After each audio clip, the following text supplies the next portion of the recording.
I'm actually going to stand for my presentation, not to make any particular rhetorical point, but just because that's what I'm used to doing when I lecture at Dartmouth. It's a great, interesting conference, and Paris is a great, interesting city. So thank you very much for Hugo for inviting me. And it's very nice to be here also to get a chance to debate Barry. We were counting up the number of times that we've had debates like this, and realized this is the sixth one that we've had. The third one that's in Europe. The last one that we had in Europe was actually at EUI in Florence, and Hugo was actually there, and evidently liked enough in terms of how we debated each other that he wanted us to come to the conference and do basically the same thing. So here we are. Because it is the sixth time with me debating Barry, we have some small idea of what the other person is going to say. But the reality is, though, even though I'm very familiar with Barry's arguments, I personally learn from these debates every time. I learn a lot. In this case, my guess is that I will learn probably less from this particular interchange right now than I learned from our 2.5-hour breakfast that we had at the hotel, where we went through a whole bunch of series of interesting issues. And I'm actually going to talk about kind of the benchline underlying thing that we talked about at the very end and the conclusion of my talk. All right, so what I'm going to be doing is talking about why the United States, in my view, and in my co-author's view, Bill Woolforth, in his view, why the U.S. should stay engaged in the world. This is a normative question. Why should the U.S. stay engaged in the world? And I must say that a lot of people don't know this in terms of why did we write this book? Why did we write this normative book? We actually never intended to. We never intended to write more than one book on U.S. foreign policy. We wrote a book in 2008 called World Out of Balance, and World Out of Balance, in a single sentence, basically says, if you have one state that has way more material power than all of the others, then that state has immense amount of freedom of action. But if you look through the book never says, what then should the U.S. do with that freedom of action? We stayed away from the normative question. We didn't ask, what should the U.S. do with all this capacity and freedom? We stayed away from the normative question for a deliberate reason, which is that we felt like oftentimes when people are advancing a normative argument and they're also simultaneously trying to do positive analysis, that the normative kind of component of what they're trying to argue ends up filtering into the positive one. And we were afraid of that. And so we said, you know what, for this book, World Out of Balance, we're not going to do the normative thing at all, and we're going to completely be agnostic, and we're not even going to think about that. So we were pulled in to discussing the should question. Should the U.S. be engaged? If so, how should it be engaged? Reluctantly. And the reason we came and decided to first write an article with John Eikenberry and eventually some more articles and eventually a whole book on this question was because the arguments that Barry and many of his students, such as Darryl Press and Eugene Golds, those arguments were so strong, so compelling, that we felt like there needed to be a response to them. Because within the scholarly community on U.S. grand strategy, there aren't a ton of people writing on U.S. grand strategy. And it turned out, for a series of strange reasons, that by the essentially 2010 roughly period, that there were a large and very well set of developed arguments for why the U.S. should pull back from the world, but they were not matched up with an equally large and well-developed set of arguments for why the U.S. should stay engaged with the world. So Bill, John, and I said, we'll write that article. We'll write that article for the purpose of improving the debate about U.S. grand strategy, and not because we knew that being engaged in the world actually was the best choice. We didn't know that to be the case. All we knew is that there needed to be a debate about this. And so in some respects, having this debate here is really gratifying and fulfilling to me, in that the whole goal of this research that we were doing was to prompt discussion, to prompt debate, and that, in fact, is what it has done. So I can't give you a full flavor of what the book does in the short amount of time I have. And I'm going to skip over the first, basically, third of it, which asks a related question, which is, does the U.S. have enough power to be globally engaged in the world? And will it for the long term? Or is the United States declining so fast that it must pull back? Our basic answer to that question, which we run through looking at all sorts of different forms of data, is that the U.S. is far more powerful than any other state now. That state of affairs will continue for a very long time, and that for the foreseeable future, which at this point I would say is roughly about 3 decades, for the next 3 decades, either the United States will lead or no one will. But just because you can do something, just because the United States can pursue a globally engaged grand strategy, does not mean that it should. Just because you can do something doesn't mean that you should. And so most of the book is about this question. And you've already heard what I argue, which is that I feel like the U.S. should continue to pursue a globally engaged grand strategy. Why is that the case? To understand why that's the case, I'm going to quickly run through 2 questions and my answer to them. The first question is, what is the deep engagement grand strategy and what are alternatives to it? And the second question is, why should the United States stay engaged in the world? So let's talk briefly about the first question. What is the deep engagement grand strategy and what are alternatives to it? Well, when looking at the deep engagement grand strategy, many people misinterpret it because they do not focus on its core defining elements, the part of the grand strategy that remained constant in the late 40s and in the 50s and in the 60s and in the 70s and in the 80s and in the 90s and in the zeros or whatever they're called, and in the 2010s until President Trump was elected. That's 70 years. What are the parts of the grand strategy that remain constant throughout those 70 years? That's the core of the grand strategy. The United States, of course, has done other things besides that. Sometimes presidents have done things that they care about beyond this core, but what is that core that all presidents, Republican and Democrat, agreed upon for 70 years before Trump? Those 3 core elements that underlie the U.S. grand strategy are, first, promoting enough stability in 3 core regions: Europe, East Asia, and the Middle East. Note, I say enough stability. Doesn't mean perfect stability. It means enough stability for the United States to be able to advance its core interests. Second key core element to the U.S. grand strategy that never varied for 70 years is promoting a liberal economic order to expand the global economy and maximize U.S. prosperity. And third element is creating, sustaining, and revising the global institutional order to secure necessary interstate cooperation. The pursuit of these 3 core goals, which never varied for 70 years, underlies what's the United States' most consequential strategic choice, which is to maintain permanent security partnerships to countries in these 3 core regions.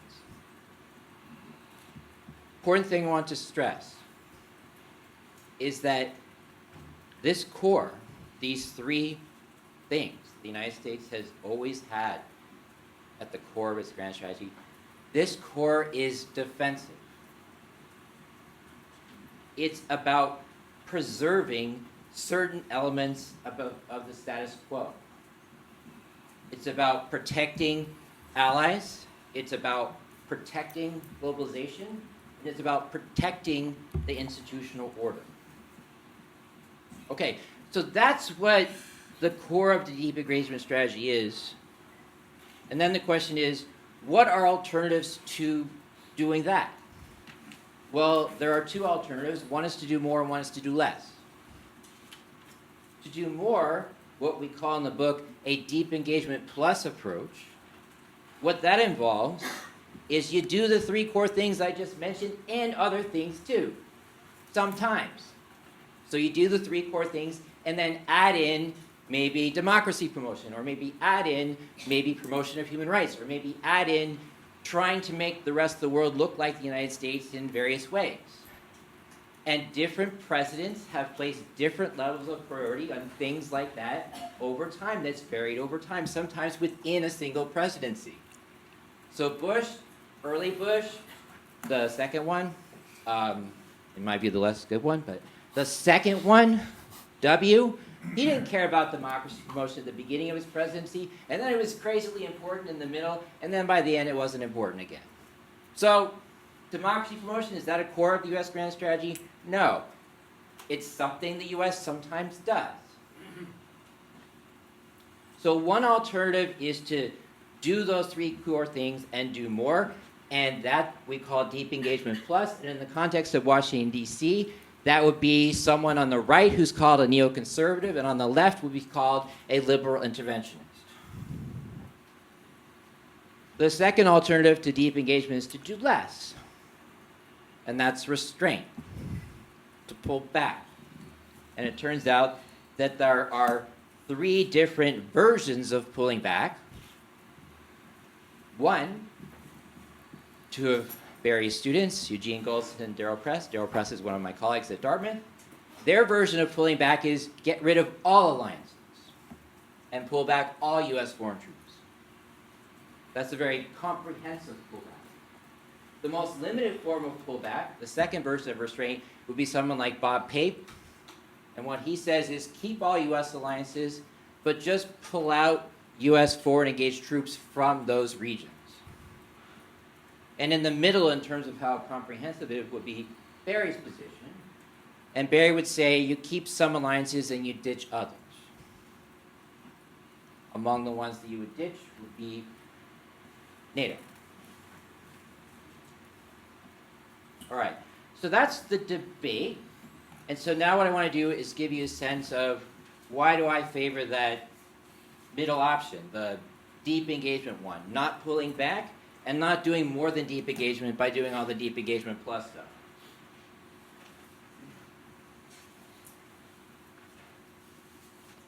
How can I sum up this argument? I'm going to go through 4 overall points.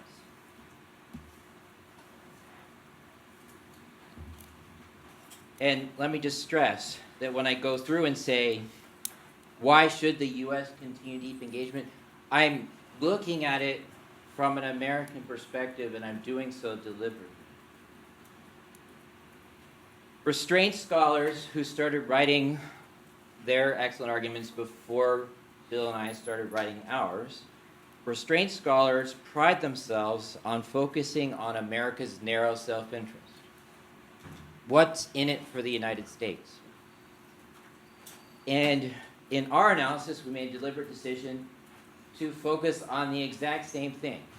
What's in it for the United States? What's in its narrow self-interest? And so therefore, we're not talking about at all whether deep engagement is good for the rest of the world. I can talk about that in the question and answer period, but from the book's analysis, we wanted to meet the perspective that Barry and others in the restraint camp have. We wanted to meet that perspective head on. So that's why it's so American-centric. All right, so why pursue deep engagement? The first overall point of the 4 is that there are costs and there are risks to deep engagement, and restraint scholars have pointed them out extremely carefully and extremely well, and we see them, we understand them, but we feel that they are manageable. So what are the main costs? What are the main risks? There are 4 that restraint scholars put on the table, primarily. Free riding, if we defend our allies, they spend less. Entrapment, our allies may pull us into conflicts that are not in our interest. Budgetary costs, we spend so much money in defense that we could spend that money on other things like education or infrastructure. And finally, there's the temptation argument, which is if we have this huge military, we have allies all over the world, we have bases all over the world, when something happens in the world, we'll feel a strong temptation and we will have quite a bit of ability to do something about whatever that issue is. Venezuela, Libya, whatever. So in the book, we address all these counter-arguments, and we do not, in the end, find 3 of them to be very compelling, and that is, we do not find the free riding argument to be compelling. I'm happy to explain why in the question-answer period if you like. We do not find the entrapment argument to be very compelling, and we do not find the budgetary cost argument to be very compelling. The argument that we do find to be very compelling is the temptation argument.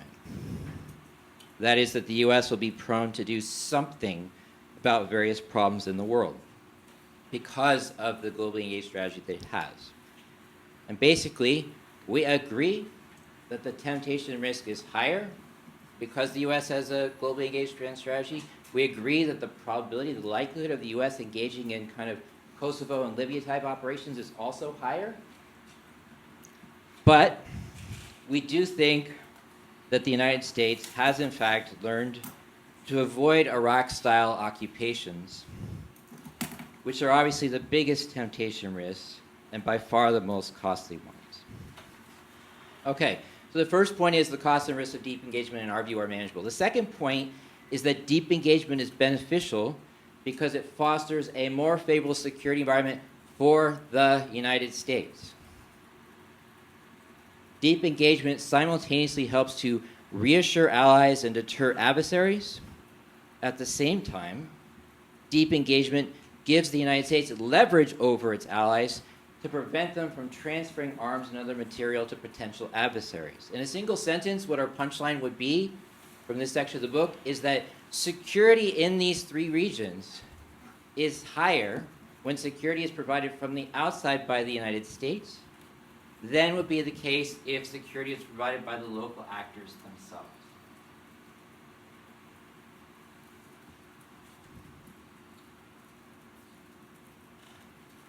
So, second point is deep engagement is beneficial because it fosters a more favorable security environment in these 3 key regions. The third overall point that we make is that restraint scholars miss many of the benefits of deep engagement. In our view, the analysis of grand strategy cannot be limited to security affairs only. But this is exactly what virtually all scholars who advocate restraint do. Almost all of them don't discuss anything regarding economics, and almost all of them don't discuss anything regarding international institutions and how they foster cooperation that's beneficial to the United States. The problem is that the grand strategy clearly encompasses economic goals and clearly encompasses institutional goals. On the institutional front, the strategy produces big benefits in terms of enhanced cooperation in lots of areas that the United States cares about. The United States loves getting cooperation regarding intelligence sharing about things like terrorism or weapons of mass destruction. Well, institutions like NATO help facilitate this cooperation. On the economic front, deep engagement clearly encompasses economic goals and produces important benefits to the United States. Some of these benefits you can see in the sense of something happens in the world, it has some economic benefit to the United States, and that something would not have happened had the United States not had a globally engaged security policy. No, she's just. Oh, is this the signal for the time? Or? 5 minutes. Okay. Thank you, Stephanie. Yes, it's probably good that you signaled that. So, it is warm and I have 5 minutes. Those are the 2 signals. Yeah. Got it. economic front, I was saying that some of the benefits you can see because something happened that wouldn't have otherwise happened if the United States had not had a globally engaged security policy. An example of that would be in the International Monetary Fund. When's the last time that the United States allies in Europe or Japan opposed something the United States wanted in the International Monetary Fund? I looked, my co-author looked, my research assistant looked. It's really basically nothing on that front. Why? Is it because Europe and Japan have the same economic interests as the United States? No. It's because when the United States proposes something in the IMF, like a big loan package to stabilize Mexico in the mid-90s, what the United States really cared about, but Europe and Germany and Japan, they're like, whatever. The United States got cooperation from those countries. Why? Because they just like cooperating with the United States in costly ways for them economically? Or is it because they're part of a larger security relationship with the United States that they greatly value? The most important economic benefits the United States gets you can't see because they involve bad things that are not happening, which if they did happen, they'd be really economically costly. When's the last time there was a great power conflict which led to financial markets melting down? It hasn't ever happened. But there's no headline that says, for the 70th year in a row, thank goodness, there was no great power conflict which caused a financial contagion. And financial contagions are not very fun, as you in Europe know even more than the United States. The last financial contagion, which we caused, sorry about that, but it took us 5 years to get out of it, and took you guys 10 years. So what would happen if Japan and China end up in some sort of conflict? There'd be a financial contagion, and then be another 5 or 10 years would be basically not doing so well economically. All right, so that's the third point, that there are these institutional economic benefits that are important.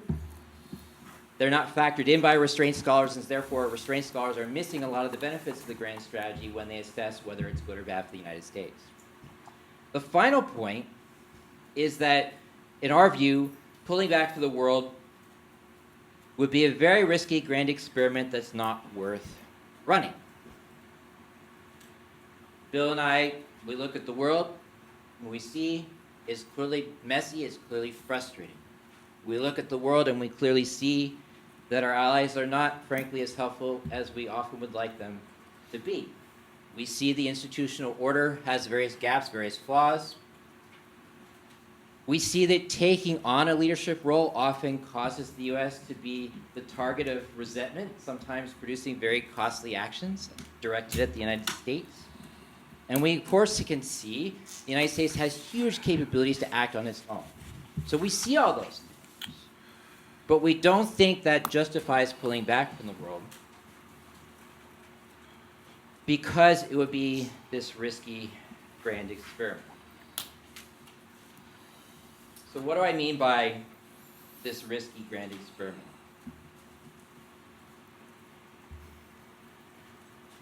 To understand this, you have to think about the future. You have to make predictions about the future and ask, what would the world look like? How would it work if the U.S. pulled back? And there certainly are ways that if the U.S. pulled back, the world could work in these certain ways, and then if it worked that way, then it would in fact be a good idea for the U.S. to pull back. But you have to ask yourself, is that the way you think the world works? And so what I'm going to do is go through 6 different predictions that Barry and I were talking about at breakfast. Well, 5 that we talked about at breakfast, and 1 that we didn't, but I added in. And basically, it could go this way if the U.S. pulls back. It could go this way. And depending upon which way it goes, you pulling back either makes sense. All right. I'm in the wind-up here. Just 1 more minute. The one that we didn't talk about at breakfast is, if the U.S. pulls back, what's your prediction about what will happen in terms of nuclear proliferation and the likelihood of nuclear conflict?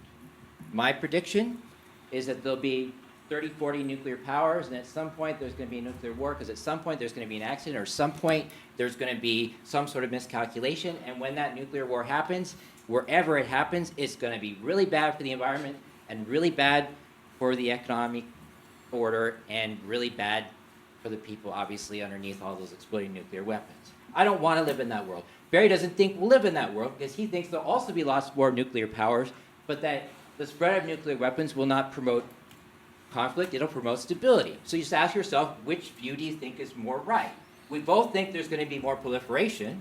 We just disagree about the likely consequences of that. I think it's bad, he thinks it's stable or good. We also disagree in terms of how much the U.S. can hold back from the temptation risk. He thinks the U.S. basically can't do that. It's addicted to interventions. I agree they're more likely, Libya, Kosovo type things, but I do think we're not going to do another Iraq type occupation. That's my prediction. I think we look at the world and say, we have a lot of allies, roughly 75% of the world's GDP is covered by our alliances. That's enough, and adding more alliances is risky, and I don't know why I would do that. Barry thinks we inevitably will expand the frontiers of our alliance and we'll bring in NATO, bring in Ukraine, bring in Georgia, and so forth. I think we won't. I don't want to add any more allies. I don't see the utility of doing so. Barry and I have different predictions about the consequences of a major war or conflict or arms race that throws off the global economy in, say, East Asia. I see these global production networks that have now been established by firms, and I think reversing them and kind of having firms kind of go back to making stuff the way they did 40 years ago, instead of making them as part of these global production networks, they can do that. It's going to be ridiculously costly and take a huge amount of time. Like it's 1930s level hard in terms of the consequences. Barry thinks it's relatively easy for firms to make these kinds of adjustments. Which kind of world do you think that we live in? On the financial side of things, I already said I think if there's a major war in East Asia, that there'll be a financial crisis. If there's a financial crisis, that's super costly. 5 or 10 years worth of costs. Barry thinks if there's a major war in East Asia, that the United States will be seen as a source of stability and that capital will rush there, and that things will actually be okay, if not good, for the United States. So, which world do you think we live in?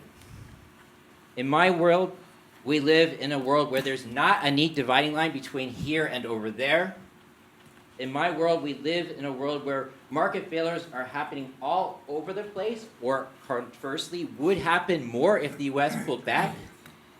And in my world, we live now in a system that is made better and made more stable in some important ways because America has a strong forward presence. And that's why Bill and I do not want to pull back. Sorry for going a little over. Thank you.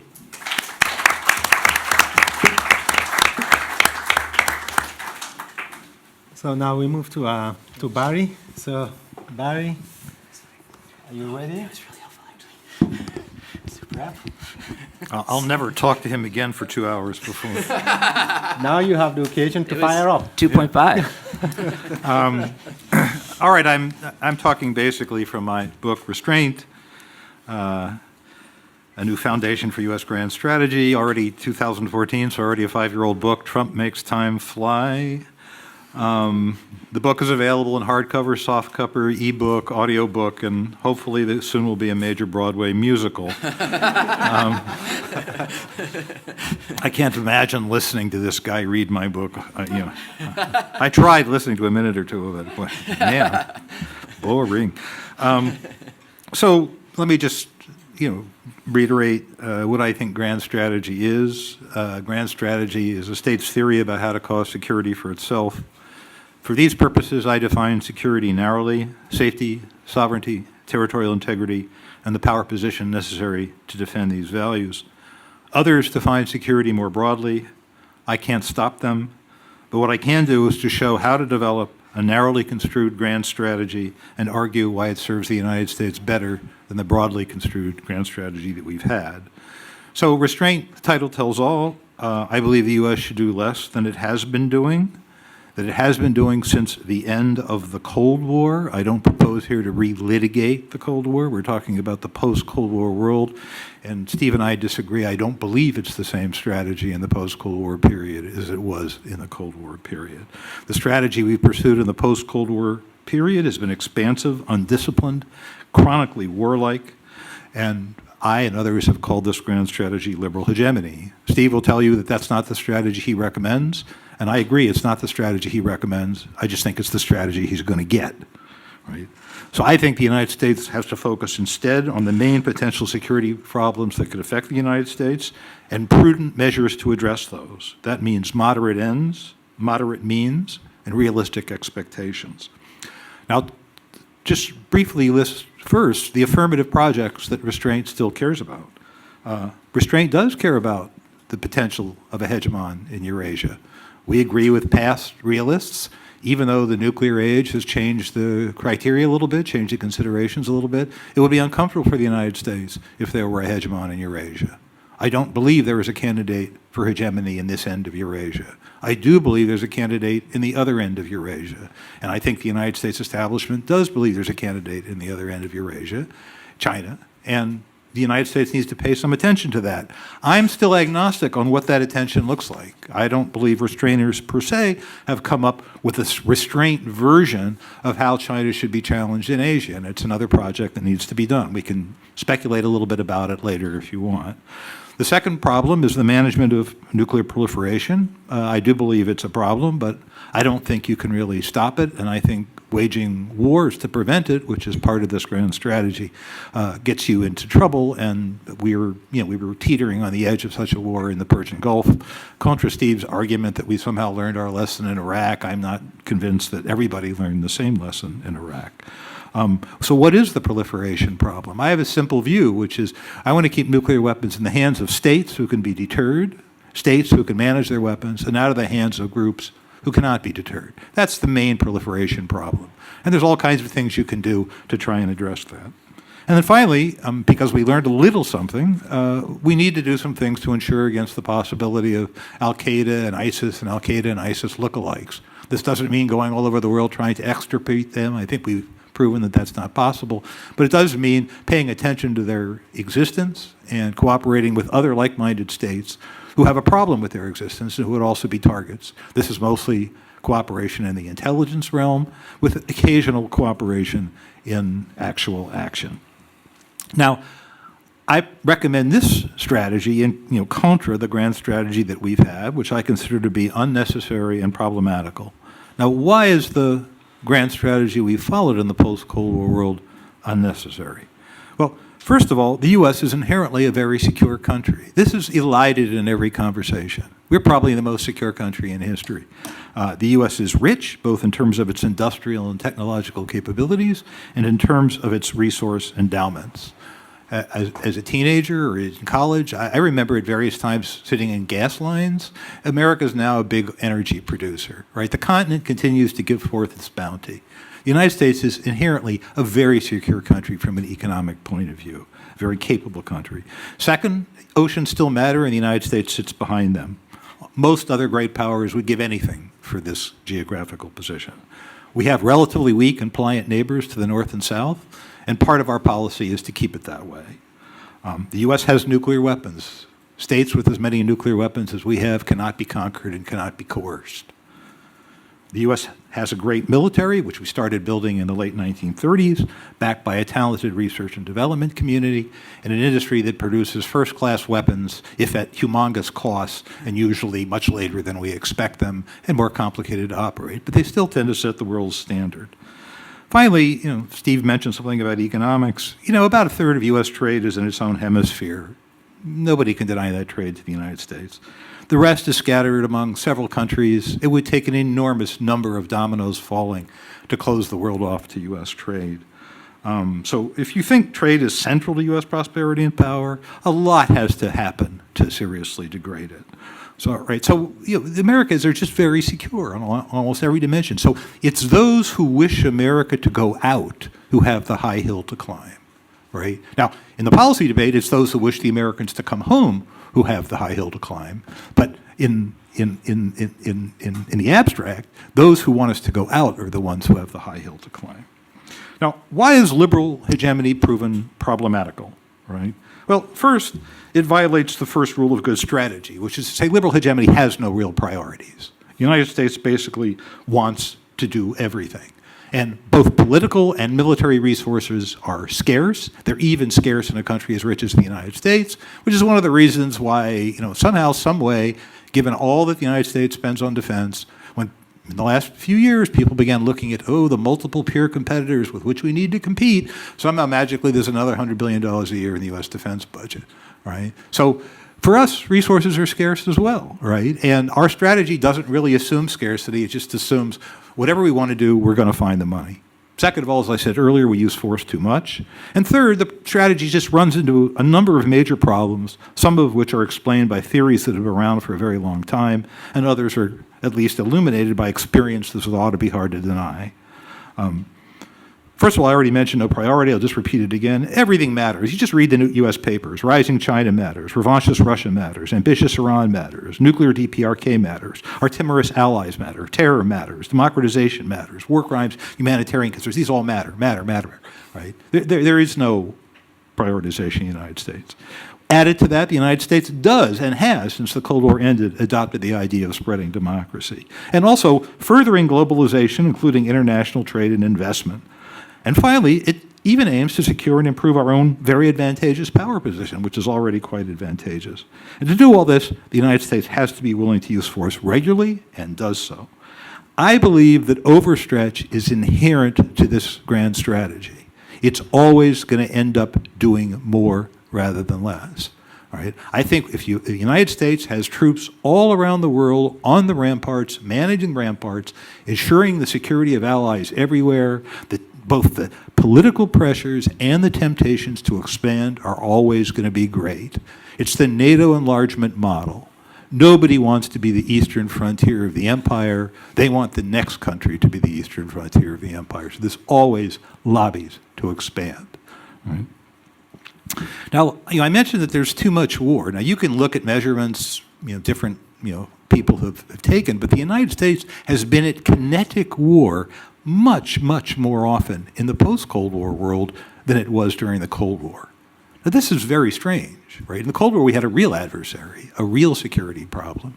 We fought a couple of really horrible, gut-busting wars, but we weren't at war all the time in many places. Now, the wars we've been in on the whole, not all, have been much less intense in the post-Cold War period, but we're always at war, and there's always someone in the United States establishment who wants to have another one. If you look at the American defense debate today and the foreign policy debate, important members of the foreign policy establishment, Republicans and Democrats, support direct U.S. involvement in one form or another, either in military support of Ukraine versus Russia, military coercion of Iran, continued direct military involvement in Syria, remaining at war in Afghanistan, and confronting China and confronting it very hard, right? And some people would like to do the DPRK as well. Right. This is a long list of military projects, several of which are partly underway. I mean, there's actual activity there, so it would not be difficult to slip from the level of activity we're in now to a higher level. Then there's another set of problems that are really given by different theories we have or different observations we can make. One is the self-interest of other states, including the self-interest of our friends. Second, the problem of nationalism and other types of identity politics. Third, the diffusion of power, which, you can say ordinarily the Americans should be arrayed as the number one power in the world for the next 10, 15, 20 years if you want. You can find the measures, right? But the basic point is the gap between us and number two is shrinking and shrinking fast. So the costs of having a hegemonic strategy when there's a powerful number two are much higher than having a hegemonic strategy when there is no powerful number two. And we're getting a powerful number two, right? So one problem is balancing behavior. Some states are trying to rebuild their military capabilities or build them up. Russia and China are the best example. We had a long talk the other day about whether Russia and China have a military alliance. I don't know what we want to call the alliance, but they do agree on the need to monkey wrench American activities and create problems for America that raise the United States cause. They are collaborating. And I believe the Americans have driven them together, and this is one of the costs. Second is cousins of the moral hazard argument. All right, I won't try and review theory there, but we have a problem. One problem is alliance cheap riding. Our allies just don't spend very much on defense. What they do spend, they don't spend very well. The Europeans on the average are 1.5%. The Germans, who could be potentially a good contributor to European security, spend a little over 1%. The United States spends 3.5 to 4% of GDP on defense. And our allies' defense budgets have diminished since the Cold War ended, diminished as a GDP share, only now have turned around. And though the NATO briefings every year display proudly the defense increases, there's not very much, and we haven't seen much rubber on the road coming from these defense increases. I would say that though the Allies are the first to complain about the credibility of U.S. commitments, their own behavior shows that America doesn't suffer from a credibility deficit, it suffers from a credibility surplus. Our allies bank our commitments and then go do what they want with spare resources. Others, friends and allies, secure in our embrace, drive recklessly. And reckless driving has a number of different components. It's not merely entrapment. They do many things that are problematical for U.S. interests, again, because they're secure in our embrace. Sometimes things we have asked them not to do. Israeli settlements on the West Bank were one of them. Sometimes things that are not even good for them, same. Governments that we've supported don't take our advice, and we pay the price of it. Taiwan, Iraq, Afghan governments, Saudi Arabia. Right? These are all countries that do things that are inimical to U.S. interests. We seem to have no influence over them whatsoever, or damn little. Right? Contra Steve, I don't believe we're having great influence for good with many of these allies. Right? Instead, they're basically doing things that affect American security. And third, I talked about nationalism. U.S. presence, active in so many places, runs into the resurgence of identity politics that at the beginning of the Cold War we thought was just something that was happening off on the frontier, some little mistake that we were going to put out with like the fire brigade. Well, nationalism and identity politics are everywhere now. They're here in Europe. They're in the United States. Right? Something's happening in the world. I don't know what it is, but it's happening. Right? And nationalism is a funny beast. It's hard to get your arms around it theoretically. It's hard to associate it with the outbreak of any particular war. But in modern times, we do know this.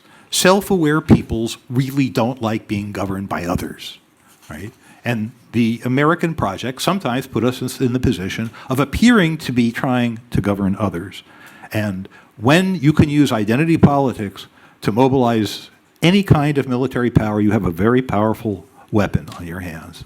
So identity politics, our collision with it, has been a big cause of American costs, and I think Iraq is Exhibit A, Afghanistan is Exhibit B, and I hope that Iran doesn't become Exhibit C. Now, finally, there's a problem of capability diffusion. Now, we talk mostly about great powers, and we look at things like per capita GDP, or we look at things like GDP and purchasing power parity. We look at orders of battle, and we see that some countries are improving themselves. But something else seems to be happening, which in general, other states and other groups seem to be getting more capable. Right? We have a weird little puzzle in the Iraq War. The United States, in real dollars, inflation-adjusted dollars, spent more money on the direct costs of the Iraq War than it did on the cost of the Vietnam War. Now, the question is, how can this be possible? Right? The other side in the Vietnam War had charge accounts in the arsenals of the Soviet Union and China. Our adversaries in Iraq did not. The adversaries were just getting clever, right? They're learning things, right? And the Exhibit A is the improvised explosive device, which is the poor man's BGM. And lots of Americans have been killed by those things, and many more have been wounded and maimed, right? And if you look at the designs, and I've done it, right? These people are infinitely creative, all over the world, infinitely creative at generating these devices. They've learned about electronics, they've learned about explosives. Right? They can buy these things because of the way international markets work, or buy the chemical precursors that they need. Right? The cost of going to visit other countries who don't want you there when nationalism is aroused has become very high, right? Especially in dollars. Right? And then I'll say something about the nature of war. I mean, somehow the Americans have developed a weird concept of the use of military force. If you read the classics or you read works of great generals, whether it's Clausewitz or William Tecumseh Sherman or Dwight Eisenhower, you get the same story. War is a blunt instrument. It's difficult and costly in its application, and it has unintended consequences, right? So our chronic addiction to using force, which I have argued is inherent to the strategy, it gets us into situations that are not the way they've been forecast. It's too easy to forecast that war is going to be the scalpel that's going to solve a problem, right? And it's not the scalpel, it's a battle axe, and often it takes a long time to solve the problem, and sometimes it doesn't solve the problem. You just own the problem, right? So where I am in talking about the United States is that the U.S. has entered a new period. We're going to see more consequential powers abroad. We're going to see more politically mobilized and more capable armed groups of every kind. I think we're seeing less political consensus in the U.S. on foreign and security policy. I'm not, don't worry, I'm not winning this argument. But the thing that should concern you is that we're making it and people listen and they scratch their head and go, oh yeah, maybe that makes sense. There are things that have been off the radar for a couple of years. If politically we ever focus on debt to GDP ratios in the United States, someone's going to scratch their head and say, holy smokes, resources actually are more scarce than we thought. So I look at these problems and I believe the United States just has to play a much tighter game.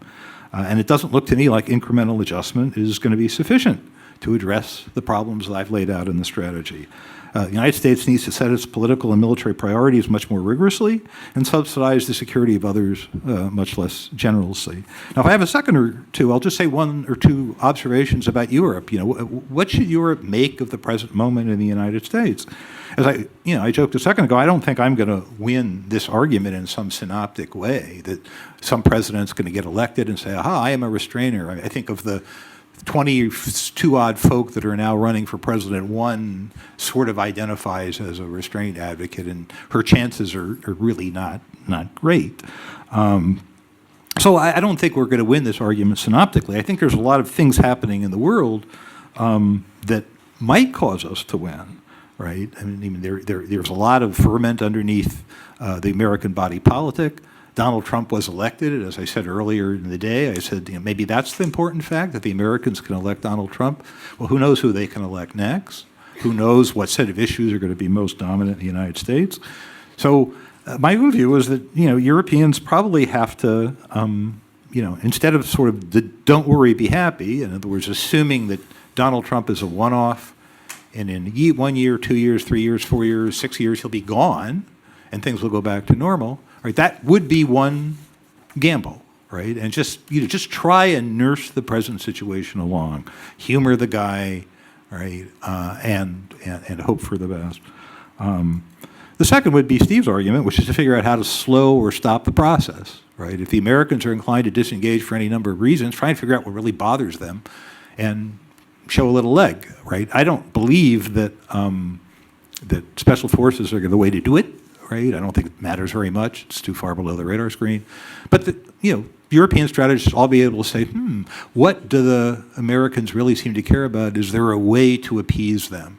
Right now, the MO is to figure out what Trump really cares about and appease him, so the Japanese prime minister buys 100 fighter planes, and Trump can crow about the jobs he creates. Right? That's one way. But if you think that there's a larger American establishment that needs to be appeased in some way or co-opted in some way, then try and figure out what to do to co-opt it. And then the other thing is get ready, right? Get ready for personal responsibility. Get ready for life on your own, but hide it, right? In other words, why accelerate the demise of this really good thing if you could save it, right? But you want to be ready in case it fails. So you want to do a lot of things here underneath the radar to be ready to look after yourselves, right? And to some extent, I think we heard in some of the discussions of EU defense activities. You look around, you see some little things happening underneath the radar, and maybe that's why. Thank you very much, Barry.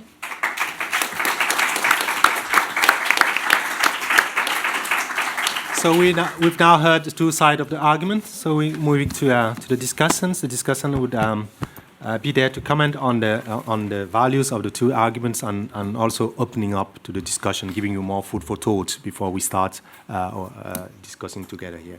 So we'll start with Stephanie. Thank you, Stephanie, for coming and discussing this. Thank you, Thierry. Thank you, Hugo, for inviting me to discuss.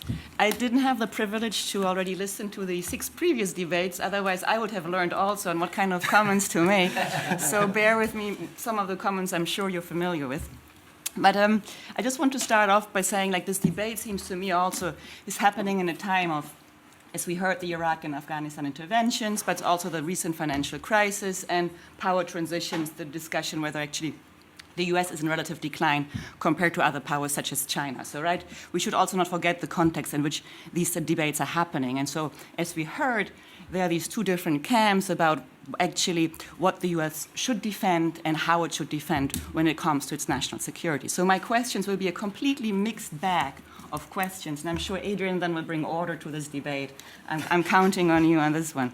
So, so let me start off just by talking a little bit more about your understanding of power, right? So you alluded in your discussion that the beginning of your book actually talks that we can define power in many different ways, right? I mean, we can think of power as a sociocultural status, military capabilities, economic capabilities, just to mention a few. And as you might know, in Europe, we were keen on always putting adjectives to power. So there's the normative power. Adrian contributed to this kind of debate. When you talk about German power, the new thing is shaping power. Many, many adjectives have been added to this way of thinking about power. All of this to say that there are many definitions, and they don't necessarily correlate with one another if we look at a particular country at a particular time, right?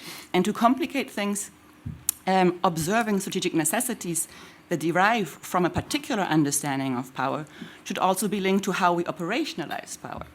And here again, we have a whole set of empirical indicators to choose from. GDP, GDP per capita, military expenditures, overseas military commitments, public debt has been discussed as an indicator, bilateral trade, diplomatic presence worldwide. So does the US actually excel in all of these definition and indicators, right? And in particular to your debate, what do we lose and what do we gain with your particular understanding of what kind of power the US is and should be? And what kind of impact does it have on your strategic recommendation? Furthermore, I have the impression that according to both of you, we are in a world of business as usual, in a way.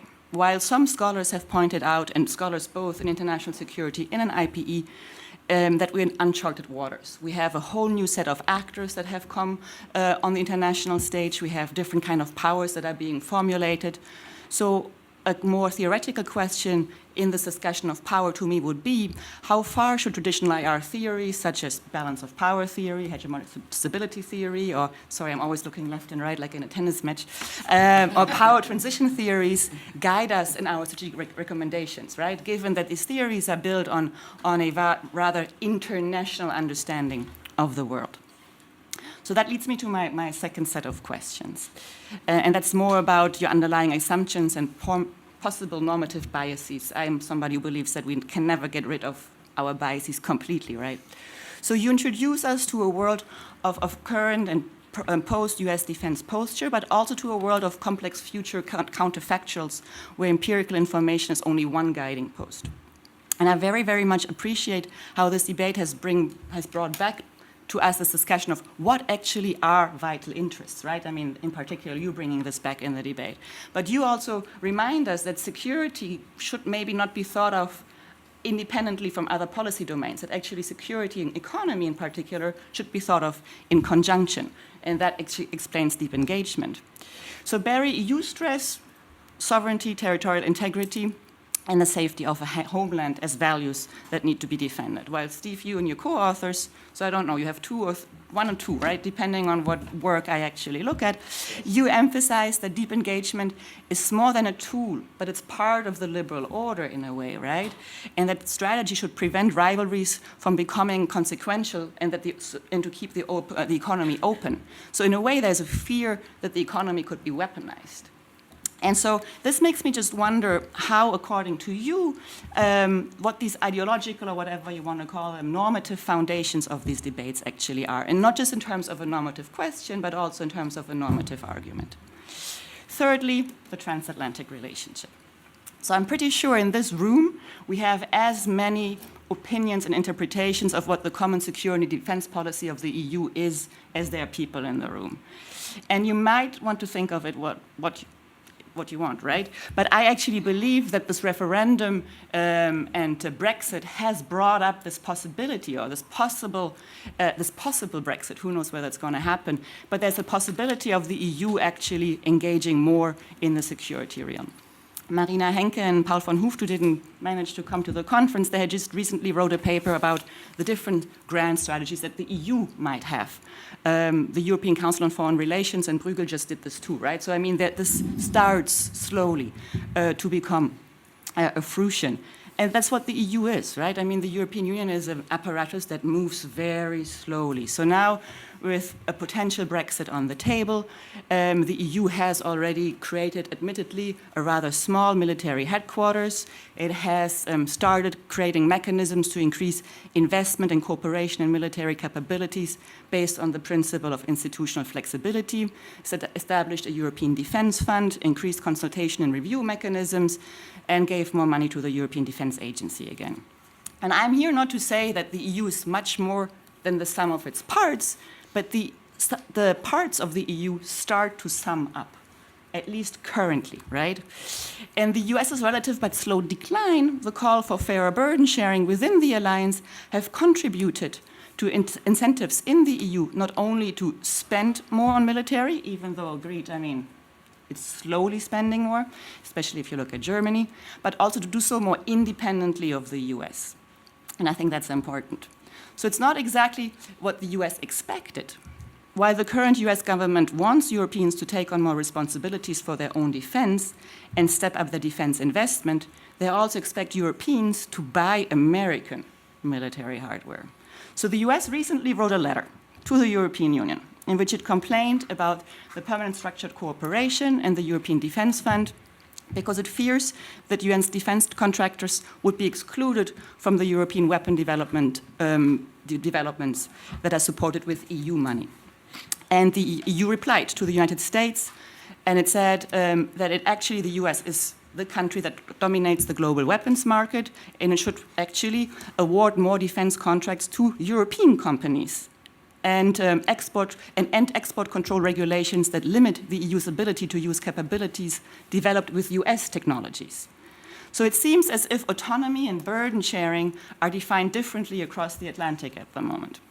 So I, for example, wrote a book in 2013 entitled European Security in NATO's Shadow. I really saw it placed in there. But now it seems to me there's this potential to emerge out of this shadow, that EU member states are currently strengthening in new structures because the shadow that NATO has been casting is arguably, currently at least, getting smaller. And in other words, then, Trump's administration has arguably strengthened and reinforced a European security posture and increased the potential for a rising European power. And this power is not here to balance the US or soft balance, as Barry once argued, but at the same time, it might not always follow the US lead, may it be on issues of Iran, China, or whatever the future might bring. So Barry, you argue that Europe can look after itself. But given the defense industrial base argument that I just tried to briefly make, I wonder how much of this is really in the US interest and what domestic constituencies actually will suffer from this. And if you agree with me that some domestic constituencies might suffer, how can they be accommodated within the US? And still to Barry, I was wondering, why not encourage European states to contribute more to their own defense and stay within NATO, right? This seems what Trump is doing at the moment, something that he's pushing for. More generally, how can either strategy, so both deep engagement or restraint, be communicated to alliance partners credibly in this current political atmosphere? And I wonder whether you can speculate a bit more about the interactive dimension of grand strategic decision-making, that is, if the EU ever manages to formulate a grand strategy. And then as a fourth point, just on an off note, and this is my last question, So what might your debate actually say about the state of, here we go, political science research in the US? Is there hope that we can move away from a sometimes rather narrow and very methodologically driven questions and back to a mix of big questions and different kind of research designs? And granted, this debate is not necessarily very dominant in security studies, maybe more in IO and IPE, but in security as well. There was this push towards very methodologically questions. So in other words, can we deeply engage in academic conversations across the Atlantic? Thank you. Thank you, Stephanie.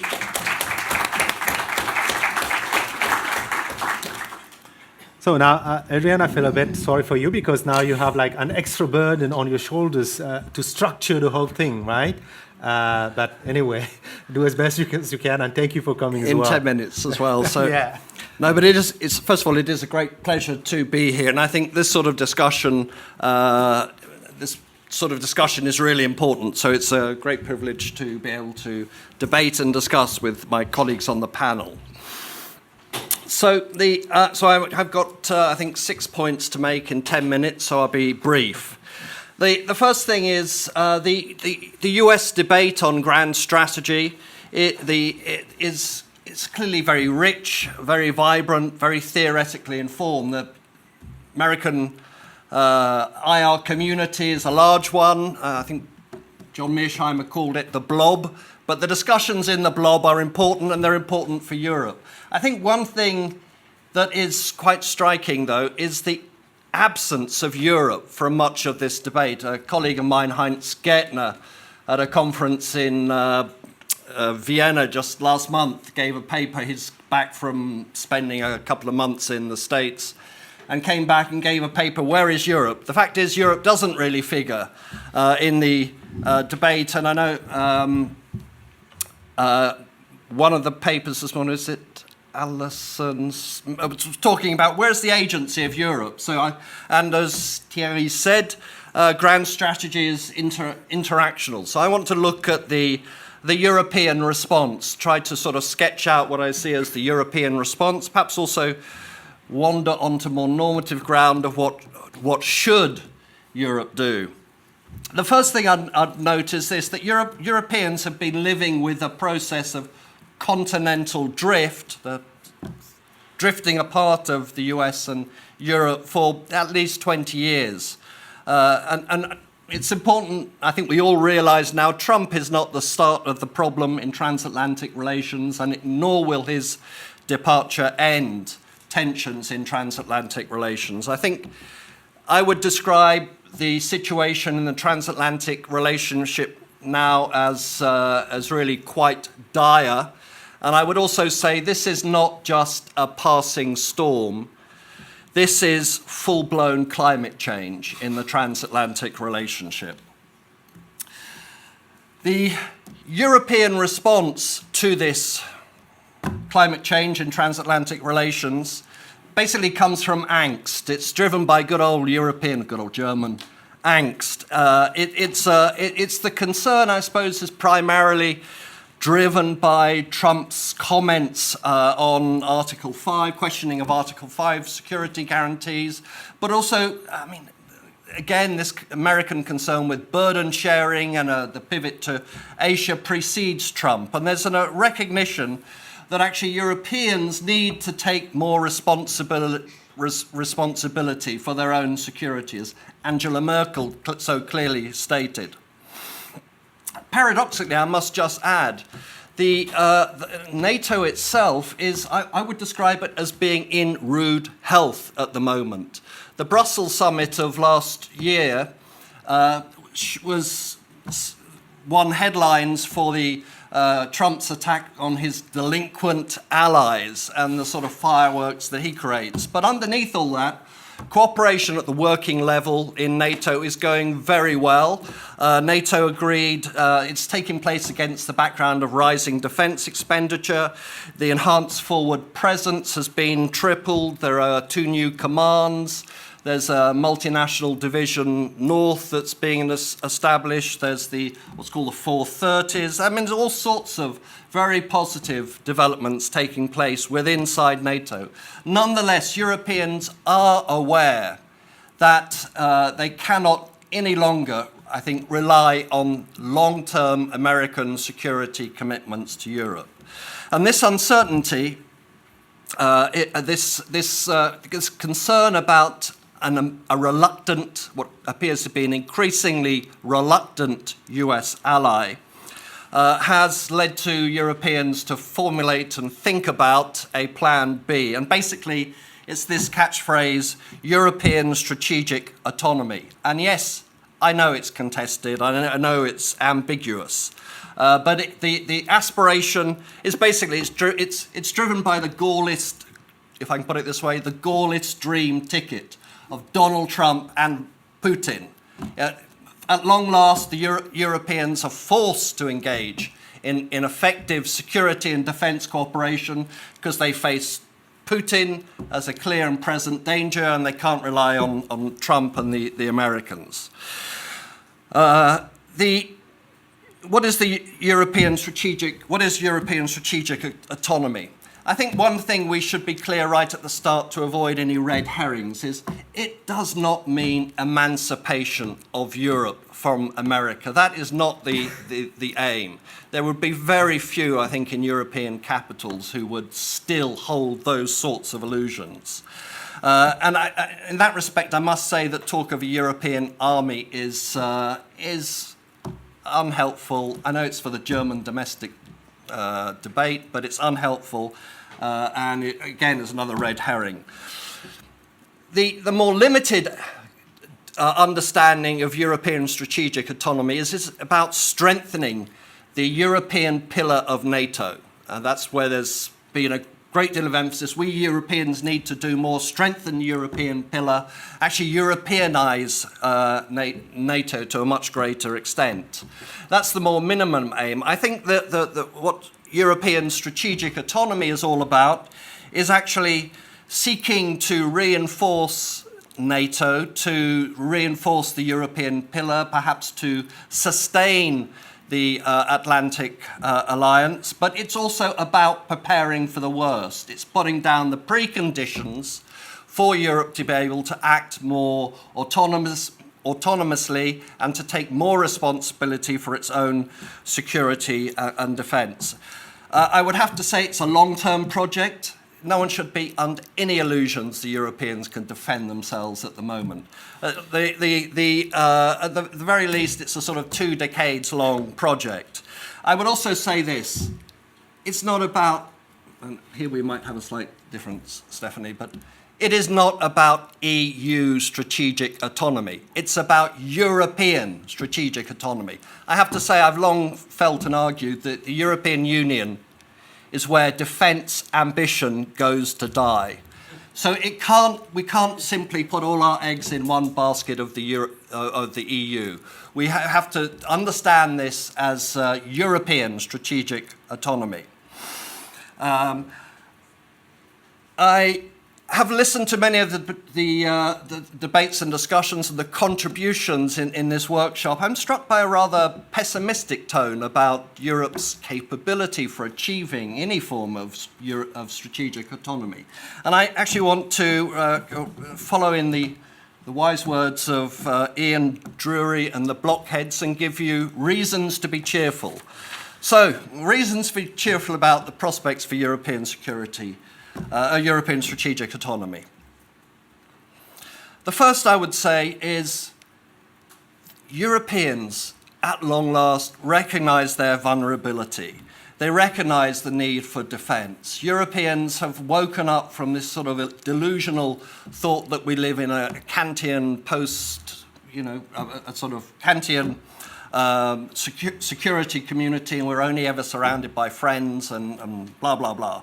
And I also think we in Europe are waking up from the illusion that the EU is or could ever be, or ever was, for that matter, be a normative power. So I think the change in the discourse, the rhetoric, the political declarations, all that is extremely positive. The second is defence expenditure is rising across Europe. Slowly, perhaps, but it's rising, and this rise began before the election of Donald Trump. And I also would point to the flourishing of defence cooperation in Europe. Some of this is taking place in the EU, PESCO, CARD, the EDF and such like.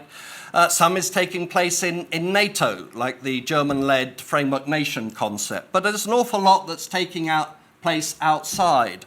For example, the French EI2, the UK Joint Expeditionary Force, the UK-French Lancaster House Agreement, the developments in the Visegrad 4, Nordefco or EPINE in my region, the Baltic Sea region.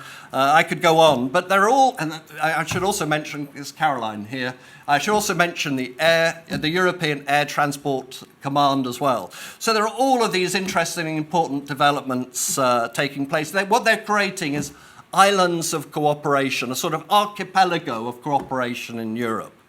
Now, again, I've heard it said, and I agree, that this won't be knitted into one coherent European package. I think what we're more likely to see are sort of regional clusters. I think there's really some quite positive developments taking place in the Baltic Sea region, for example. There may also be the Three Seas Initiative is also about linking that to the Arctic and the Black Sea. But I think we're more likely to see regional security clusters because there is a big difference, let's face it, in terms of strategic interest between Northern and Eastern Europe and the southern countries that border the Mediterranean. The third thing is that, as I said, I don't think this process of building a more effective European security and defence cooperation will be led by the EU as a whole. And actually, frankly, I don't see it as an inclusive process. This process is currently and will continue to be driven by France and Germany and their close partners in this, the G4, Italy and Spain. I hope, I would make a positive case for saying the UK will also be part of this endeavour. But the reality is that we have to look to effectively smaller groups based on ambition and capabilities and move away from the German idea of a much more inclusive, PESCO-based process. In a sense, I think that European strategic autonomy will have a French accent. I think that's when it will succeed. I do have some clear worries. I think there is a problem. There is a problem that there is still this tendency to think European strategic autonomy will be an EU autonomy. So I think this continuing talk of European army, as I said, is unhelpful. I think the second problem and cloud I see on the horizon of this otherwise more sunny sort of perspective is the potential for differences between France and Germany, who must provide leadership in this process. And they're clearly different strategic interests, different strategic cultures and such like. I fear at the moment there's a pragmatic approach that has avoided the old more theological disputes of the past between Europeanists and Atlanticists, and I hope this continues. But I'm very struck again. I've come back from 2 days ago a conference in Copenhagen on Baltic Sea security, and it was very clear from the Danish perspective that what they want to do is both, in a sense, hedge with both the European intervention initiative and NATO-led initiatives, but also try to mediate and try particularly to mediate between France and Germany to encourage this sort of more pragmatic approach, which actually I think characterises in particularly security and defence cooperation in the Baltic Sea region. So I hope that the whole process can learn from the Balts and the Nordic countries. The third thing I'd say, the worry is, of course, Brexit. Brexit will happen. In my view is now, it's most likely to be a hard Brexit, but it will happen. What I hope for is that the dust settles quickly, that wiser heads prevail in the UK and in Europe, and there's an attempt to basically act in the way that the interests of both the EU and the UK dictate, which is close security and defence cooperation. That means the PESCO, for example, being opened up to parties with PESCO being opened up to cooperations with third parties. But I think there's a lot that already indicates the UK will renew its commitment to Europe. It has close cooperation with the French, and when I was at the military think tank, the sort of at the staff headquarters in the UK, they described the French, this was a few years back, but they described the French as our new best friends forever. So that is a real commitment there. And the Joint Expeditionary Force, the British deployments to the Baltic, I think all suggest this commitment to a European engagement. So, by way of conclusion, I would say, I mean, the US debate is clearly watched with great attention. But I have to say, and I say this as politely as possible, in a way it's of declining interest to us in Europe. The debate within Europe now is much more important, much more significant for us as Europeans. This is why I think this EISS is such an important and good thing to happen. We need to have more of these discussions. In terms of Barry and Stephen's approach, I think it's quite clear that Europeans prefer deep engagement, and as I said, there's efforts are being made to appease Trump, to demonstrate we are actually a bit more willing to share burdens and such like.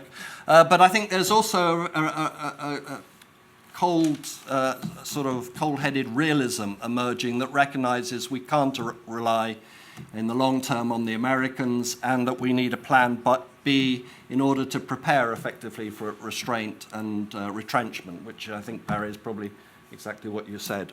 Thank you for your attention. I hope I've provoked, woken you up in this heat. So, yeah, thank you. Thank you, Adrian.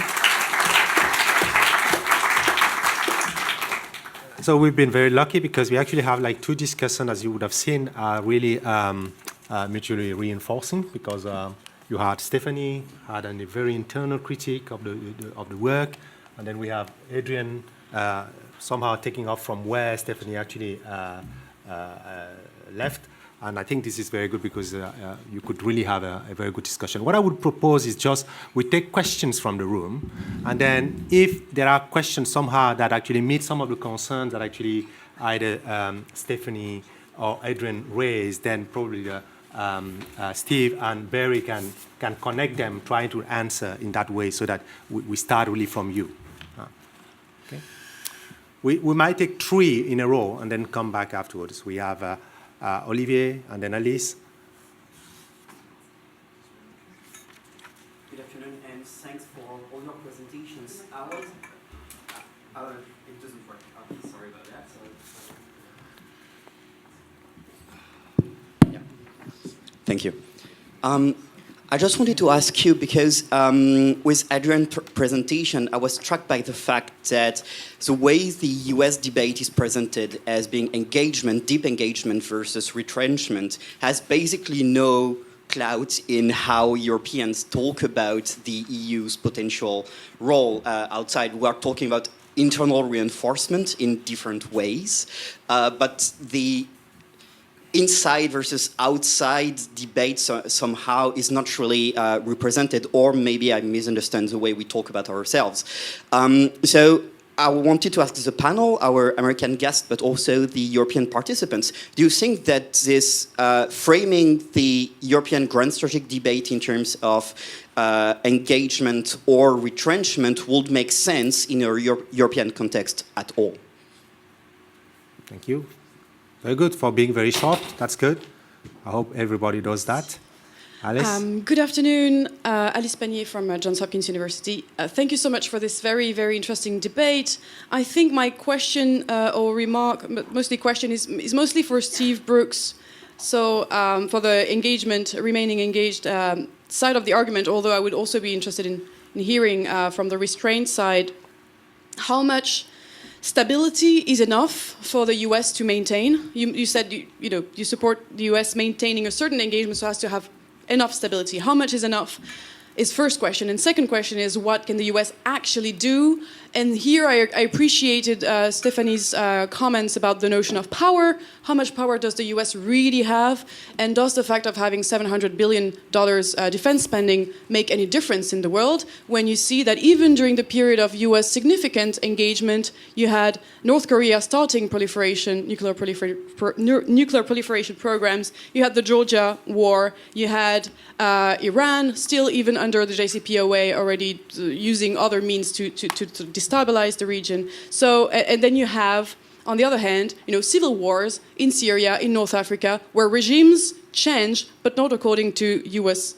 interests, or not according to what they would influence, the direction that they would influence in. So how much of a hegemon is the U.S. really, and how much power does it really have to enforce this limited minimum stability? Second and related question is, if the US does indeed remain engaged, or tries to remain engaged, and so act as some sort of leader, including leader for its allies in Europe and in East Asia, is it going to be followed? Because what we see now is speeches by Mike Pence at the Munich Security Conference or at the NATO's 70th anniversary being, we are here, we're engaged in NATO, we remain engaged, and follow us, and nobody's clapping, nobody wants to follow the US anymore. So what, how much power does it really have? Thank you. We might take a last one. I think the two previous speakers, I knew their names, so I introduced them. So if you might introduce yourself just briefly. Simon Sarajan. I have a question for Professor Brooks. How do you measure power when you say US is far more powerful than other rivals? I've done some measurements for a paper on Russia's decline or resurgence, and it shows that 2 methods out of 4 I've used. China has overtaken US in terms of its power, including such simple methods as ratio, share of countries' GDP in world's GDP. If you count by purchasing power parity, China is already ahead. If you count in constant dollars at market exchange rate, then US GDP is about 20.5 trillion and China's is about 18.5 trillion. So I wouldn't say that is a by far big difference. Thank you. Thank you. So I think we can start with the question. If there is any of the speaker who wants to start first. Steve, are you ready? Yeah, thank you. Thank you for the questions. I'll start with the last one. Which is related to Stephanie's comment. We do focus just on material measures of power, not because we think they're the only measures of power that are important, but because we wanted to be able to measure power and measure power in a way which allowed us to compare the current level of US power to past periods, both past periods of US level of power and past hegemon. So that really limits you in terms of many of the dimensions that Stephanie mentions on the kind of softer side. Like they're crucial. And I'm very dismayed about the effects that Trump may be having on these other forms of power. And so therefore I'm very sensitive to the question that you had, your second one, about do other countries actually want to follow the United States. So those things are crucial, but they're not in the book because we couldn't measure them. I would say that when we wrote the book, we finished it in 2014, 2015, there wasn't actually also much discussion then of whether the US was losing those forms of power, because that's when Obama was president, and that's when it looked like the US had regained many of those things. So we didn't focus on them because we couldn't measure them, but also at that time it didn't look like there was a crisis in them, which relates to the point that unlike the harder forms of power, the softer ones can kind of flow more quickly. They can be lost more quickly, but they can be regained more quickly. Going back to the question about how we measure power, we're focusing on these hard dimensions, and we look at economic capacity, we look at military capacity and we look at technological capacity. And what we wanted to do was to try and measure them in a way that allowed us to compare to the past, but also to do so in a way that recognized that the foundations of power have in fact shifted over time. And once you do that, and once you look at these multiple dimensions, you see that it's true. You know, China's economy is really big. I do think that when you're measuring the power of countries on the international scene, you should focus on market-based GDP and not PPP. PPP is designed to compare living standards. Market-based GDP is comparing how much can you purchase on the international stage, essentially. And that's much more relevant for comparisons of power. But even on that metric, China is now, whatever, 3/4 of the US size. It's in the other dimensions, the military dimension and the technological dimension, where the US and China are literally in different leagues. China defense spending is higher than it was before, but in these days in which weapons take decades to develop, it's cumulative defense spending which is ultimately most significant. And if you look over the past 20 years, the US has spent easily more than 10 times as much as the United States, and did so on a base of having immense investments in the technological domain, not just on the weapons side of thing, but also in terms of the communication architecture for using weapons. No country can have the kind of capabilities the US has for power projection in 10 years or 20 years. Those things take decades to develop, and then you have to figure out how to use them. That also takes a lot of time. China can't snap its fingers and have something like a quiet nuclear attack submarine tomorrow, or 5 years from now, or 10 years from now, or 15 years from now, or 20 years from now. It's not even trying to make them now, because it's too hard. And when it does, when it can make these things, it's decades away from having them. And that is largely because of the third component of power, the technological side of things, which is that we've never had a situation like we have today, in which the rising power, in this case China, is at a fundamentally different technological level than the leading state. You know, when Germany was catching up to Britain, Germany and Britain basically the same technological level. China and the United States, China is a consumer of technology. It is not a producer and exporter of technology. If you don't believe me, you can look at the figures the World Bank provides, which looks at royalty payments for technology. How much do other countries pay to gain access to the technologies that a country's firms has? United States royalty payments are roughly, well, not roughly, they are $128 billion. It's a lot. The next country is Japan, that's roughly 1/4 that level. And China is at $5 billion. $5 billion compared to $128 billion. When we wrote the book, China was at $1 billion, and the United States was at $128 billion. So China's throwing lots of money into R&D. China's advancing technologically. It's now at 5 times what it was before. So if you talk about growth, it's growing very quickly, but from a very low technological base. And that's just not going to change in a year or 2 years or 5 years. No country can go for where China is technologically and be something like where the US is technologically in 2 or 3 or 5 years. This is a decades-long project, and China might not pull it off. So that's the basis for which we say we think the US is in this different kind of category. I've already talked a long time. I don't want to monopolize on how much stability is enough. It's a very difficult question.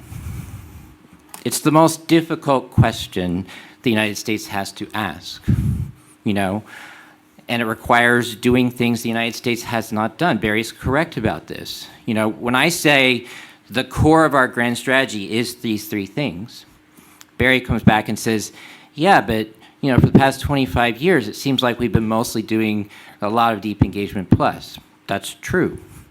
You know, so what I'm basically saying is, I'm agreeing with Barry that the U.S. has to be more restrained, that it has to focus on these core things. The question is how? How can it do this? It has to ask itself what matters and what does not. What is a core commitment and what is not? And at least in some of the examples you gave me, you said, how much of a hegemon is the United States given this happened, given that happened, and I would say some of those things don't matter to the United States. You know, Georgia, you know, doesn't matter. Georgia is like nothing economically. It's not integrated into the global economy. It's not integrated into the global institutional order.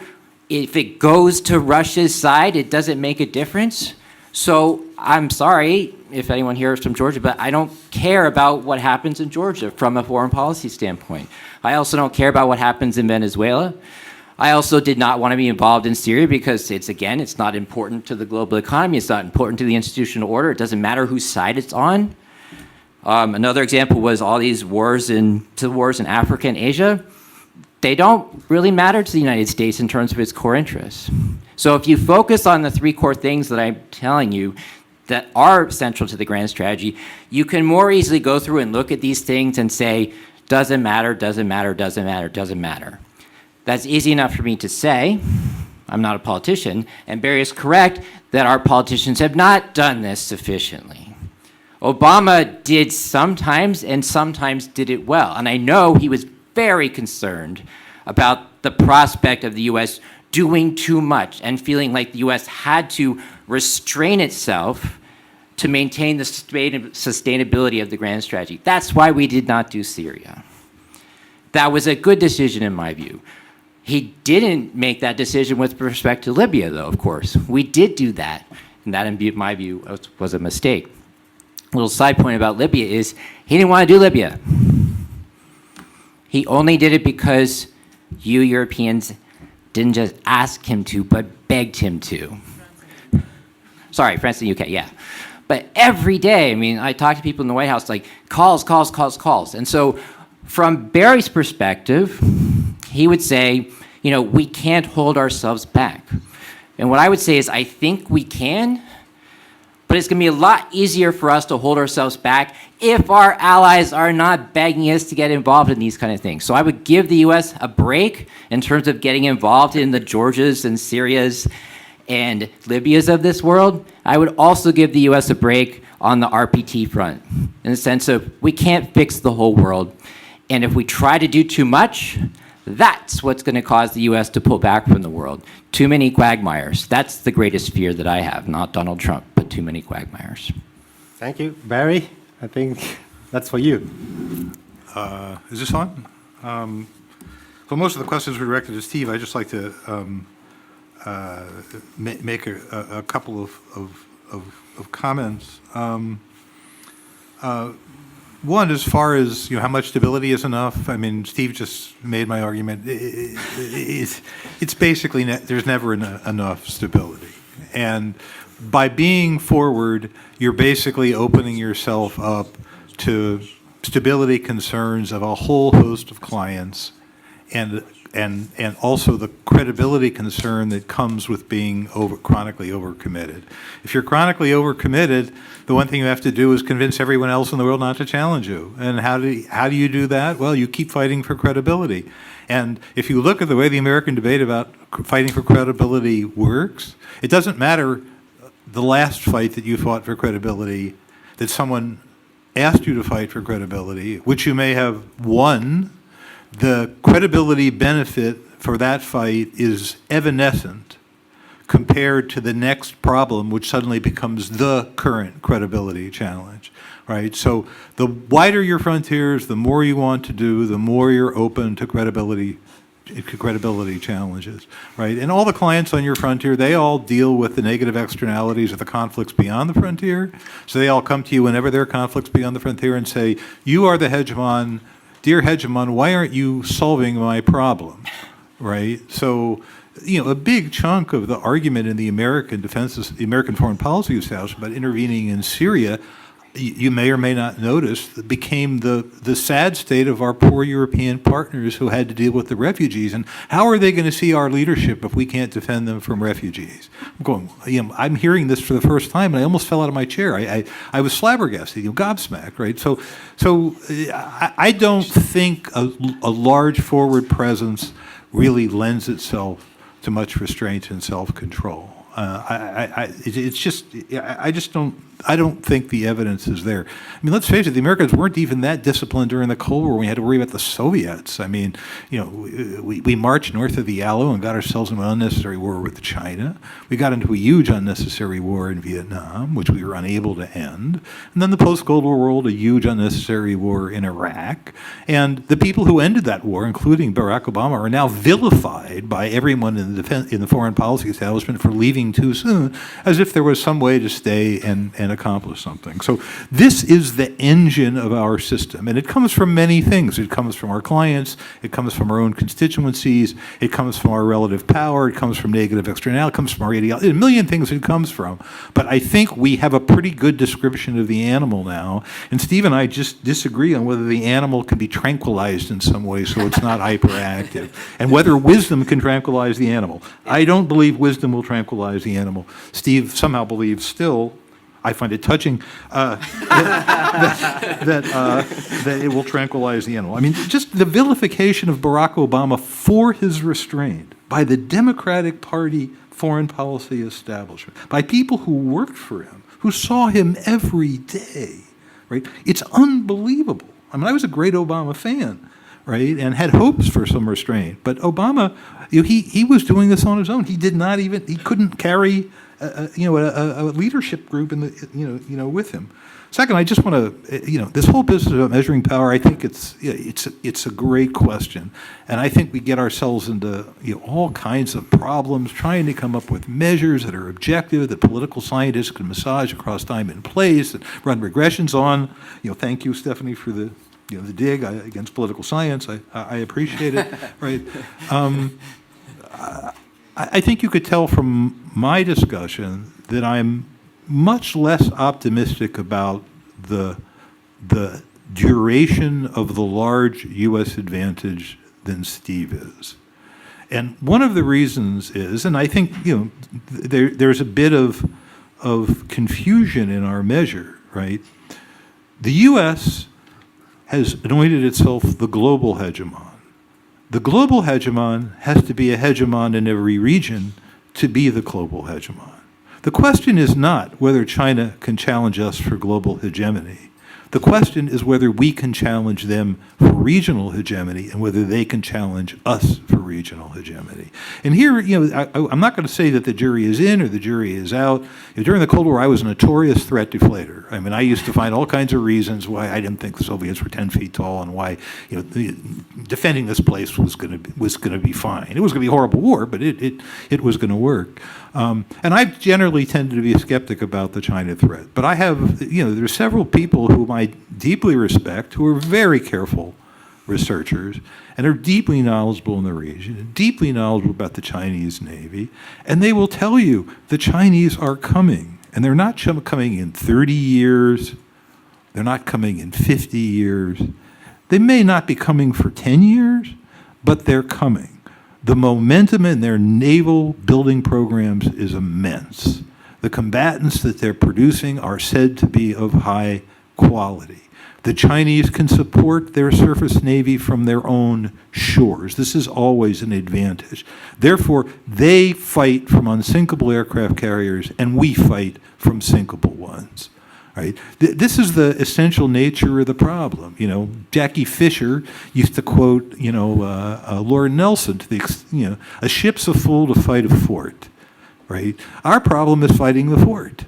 Right, and it's hard, and the bad guys, in this case bad, the Chinese are working the problem with great care, great focus, great intensity, great resources, right? So the problem, I agree with Steve, it might take 20, 30, 40, 50 years before you started being concerned about engaging a Chinese carrier task force in a battle off the southern coast of Africa. But that's really not the problem. It's a major change if the Chinese can basically say to you, okay, so we can't get out, but you can't get in. And you explain to your allies why you really can't save them anymore. You can save them from being conquered by us, but you can't save them from being harmed. You can't save them from being cut off from trade. Right? You can't give them the calm life that they crave. That's what we've changed. That's what you need to deal with when you deal with us. They are getting there. They're getting there fast.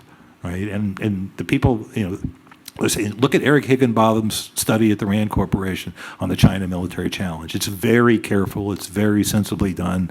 I'm loyal to him because he was my student, but he speaks Chinese, he speaks Japanese, he goes to the region all the time. He's a very measured guy.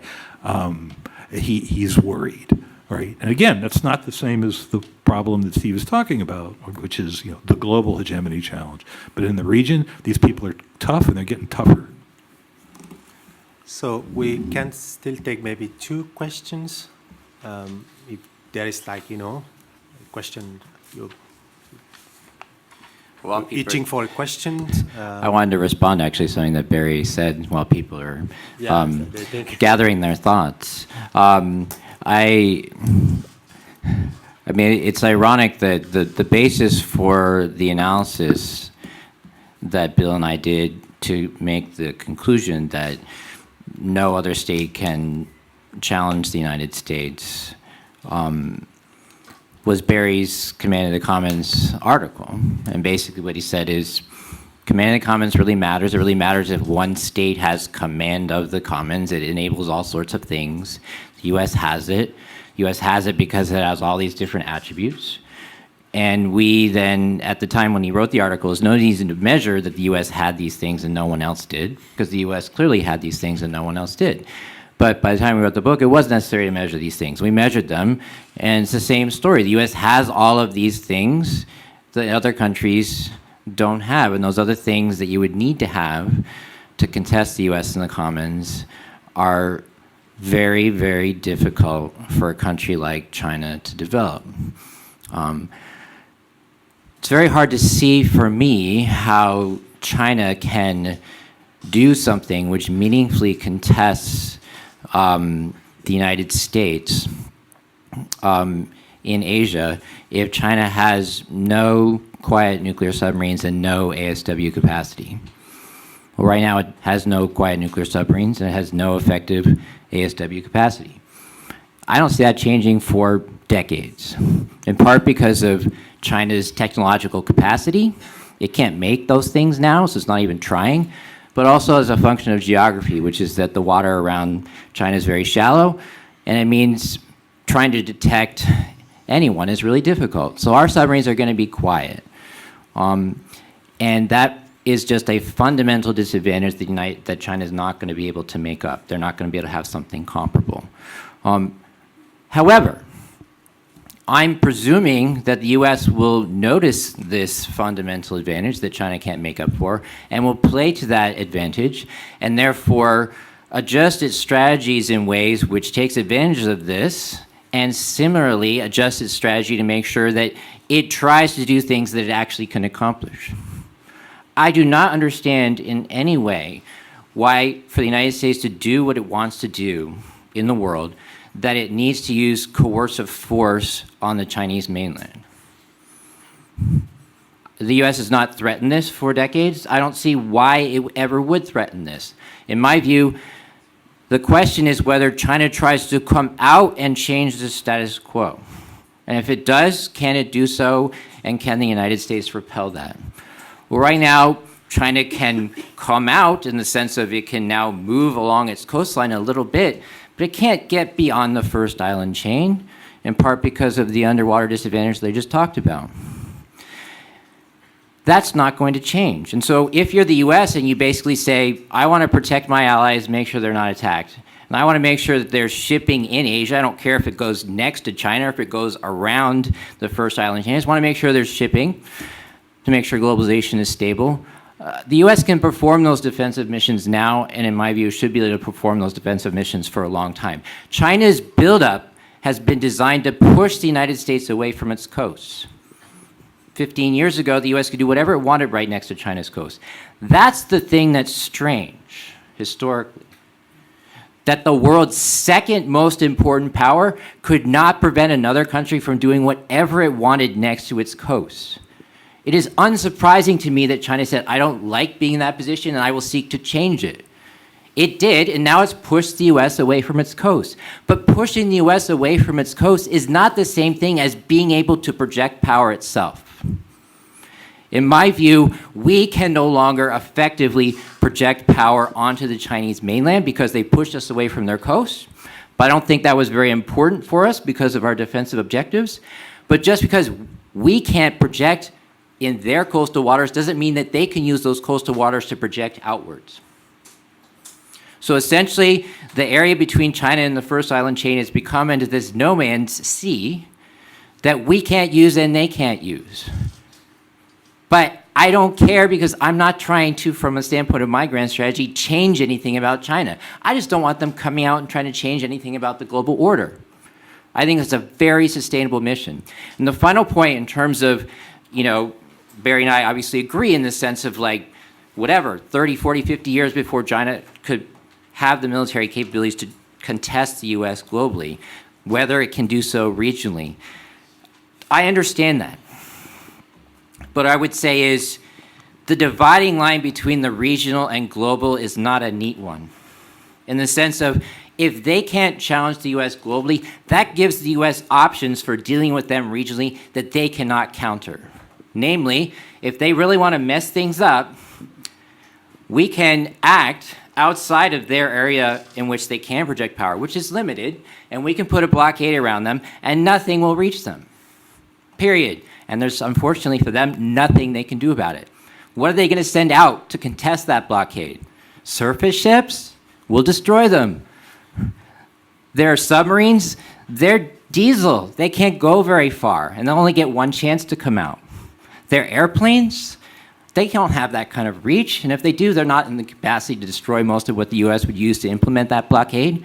So the US is in this position to do something to China, which is to say, we don't like what you just did, and so we're not going to use air power to try and coerce you. We're just going to prevent you from getting commerce and energy until you break. And that's because we have the command of the commons, and that's because Barry's right that when you have the command of the commons, you gain the ability to do things to other countries outside of their little region, which are incredibly powerful in terms of what you try to do. Thank you, Steve. We'll take two more questions, really short questions, and I'll count on the panelists for short answers. We might start with you, and then Alice. So it's Taiming Chung from the University of California, San Diego. I just wanted to make a comment about sort of this very interesting discussion about China itself, and particularly sort of Steve's comments about sort of whether China can push out, etc. I actually think that, I more agree with what Barry Posen's been saying, especially when you look at it from a naval point of view. China increasingly has a much more credible both naval, but in many other military areas. And if you have a look, it's like, it's not just pushing up. The South China Sea is one area where the US now has ceded control. And the US Navy has made it very, very clear. It's like, and it's not just through, it's like looking at the military strength itself. It's a type of strategy and tactics. So it's not just about the technological innovation. It's about the doctrinal and all these other types itself. And I think that if you look in terms of the submarine programs, etc., I would say the Chinese now, they have 5 submarine programs, nuclear and diesel, and they're increasingly very, very capable, etc. And they're very quiet. And I think it's, and they've sort of made major improvements. And I would say, in terms of the anti-submarine environment itself, it's not a clear superiority that the US has. The US is still there, but the gap is beginning to close. And it's like, and we're seeing this. But fundamentally, China has an asymmetric strategy towards the US, etc. So when you compare like for like between the US and China, it's not a very good way, because that's not how the Chinese, and now even on the US side, they're also thinking that it's like it's a very, very different dynamic that is taking place. So I would be a lot more concerned about the shifting strategic and nuclear and military balance in the Asia Pacific. Okay, so that was a comment, right? Okay, good. Alice? So much. Also, just a very short comment. Similarly about the balance of power, and so again, going back to this notion of power, I'm really struck by the fact that all of your discussion and all your understanding of power is really hardware based. It's really based on what you just said, all about platforms and what types of submarines and everything. And I mean, 21st century, it's a digital economy, it's a digital world, right? And information warfare is what gives Russia power.